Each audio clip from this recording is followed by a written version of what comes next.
वक्फ कानून पर चल रही सियासत के बीच प्रधानमंत्री नरेंद्र मोदी ने आज जमकर कांग्रेस पर निशाना साधा है।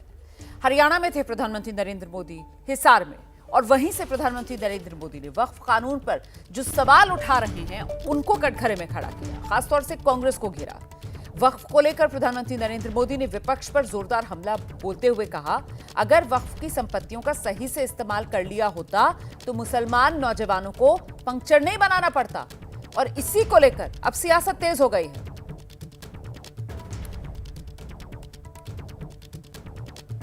वक्फ के नाम पर लाखों हेक्टेयर जमीन पूरे देश में है।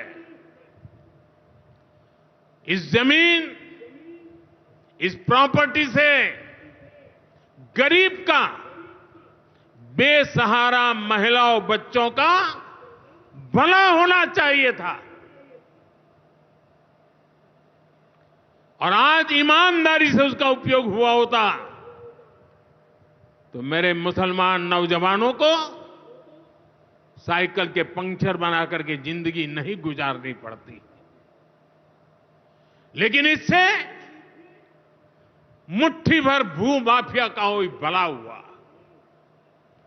पसमानदा मुस्लिम इस समाज को कोई फायदा नहीं हुआ। और ये भूमाफिया किसकी जमीन लूट रहे थे? ये दलित की जमीन लूट रहे थे, पिछड़ों की जमीन लूट रहे थे, आदिवासी की जमीन लूट रहे थे, विधवा महिलाओं की संपत्ति लूट रहे थे। सैकड़ों विधवा मुस्लिम महिलाओं ने भारत सरकार को चिट्ठी लिखी, तब जाके कानून की चर्चा आई है।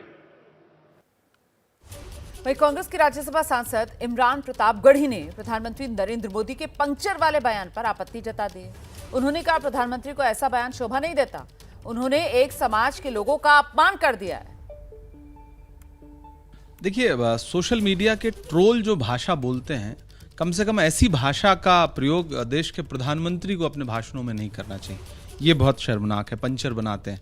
और प्रधानमंत्री जी, जब आप मुसलमानों के संदर्भ में पंचर बनाने की बात करते हैं तो दरअसल ये दर्शाता है कि इस देश के मुसलमानों को लेकर के आपकी मानसिकता क्या है। नहीं, मुसलमान सिर्फ पंचर नहीं बनाते हैं। तो कुल मिलाकर के प्रधानमंत्री जी को मुझे लगता है कि किसी एक समाज को अपमानित करने के लिए इस तरह की भाषा का इस्तेमाल नहीं करना चाहिए। क्या आप देश के मुसलमानों को देश का नागरिक नहीं मानते? ये बहुत आपत्तिजनक भाषा है। वहीं प्रधानमंत्री मोदी के वक्फ कानून पर दिए बयान के बाद सियासी पारा हाई है। मुंबई के मानकोट शिवाजी नगर विधानसभा सीट से समाजवादी पार्टी के विधायक अबू आजमी, उन्होंने भी प्रधानमंत्री पर हमला बोल दिया है। आरोप लगा रहे हैं कि बीजेपी तो मुसलमानों के खिलाफ वक्फ कानून लेकर आई है। आजमी जी, प्रधानमंत्री नरेंद्र मोदी ने एक सभा को संबोधित किया, उसमें उन्होंने कहा कि वक्फ बोर्ड का दुरुपयोग किया गया, इसीलिए आज भी मुसलमान साइकिल के पंचर बना रहे हैं। देखिए, कहते हैं इरादे खंजर के नेक तो हो नहीं सकते। जो कह रहे हैं गरीब मुसलमानों को, पसमानदा मुसलमानों को फ़ायदा होगा, पंचर नहीं बनाएंगे।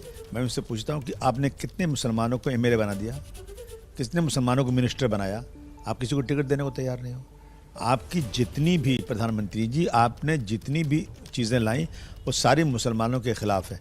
आपके राज्य में गाय बैल के नाम पर मुसलमान मारा जा रहा है। आप कुछ स्टेट में आप गाय बैल को काटने के लिए स्लॉटिंग करवा रहे हो, आप उसको रोक नहीं रहे हो। इससे वोटों की राजनीति।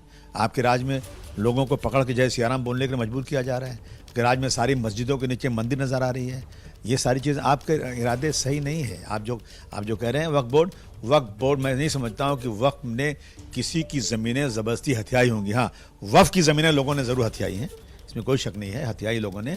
और अगर आप ये कहते हैं कि उन ज़मीनों को खाली करा के वक्फ बोर्ड को दे देंगे, जो पुराना वक्फ बोर्ड है उसमें कुछ संशोधन करना है, कुछ खींचे है, लेकिन आपने नया वक्फ बोर्ड ला करके ना जो अमेंडमेंट किया है, इससे मुसलमानों की मस्जिदें, मुसलमानों के जो हैं दरगाहें, मुसलमानों की बहुत सारी जो चीज़ें, जो उनके मजहबी चीज़ें हैं, उस पर ख़तरा मंडला रहा है। और बीजेपी की नीयत मुसलमानों के लिए बिल्कुल सही नहीं है। हित में बताया, कांग्रेस पर हमला बोला कि अगर वो मुसलमानों के लिए इतने साल में कुछ करती तो फिर आज मुस्लिम युवाओं की ये हालत नहीं होती, उन्हें पंक्चर नहीं बनाना पड़ता। इसी पर भोपाल से मिली जुली प्रतिक्रिया सामने आ रही है, सुनिए। मोदी जी बिल्कुल सरासर गलत कह रहे हैं। मोदी जी भी तो पिछले 10 साल से यहाँ पर हैं। उनके रहते हुए क्या कोई विकास हुआ, जबकि उनके रहते हुए तो और बंटवारा हुआ। ये बिल्कुल सही बात है। कांग्रेस ने कुछ करा ही नहीं, कांग्रेस ने नहीं करा कुछ, बीजेपी ने सब कुछ करा। बीजेपी रोड बनवा रही है, सब कुछ बनवा रही है।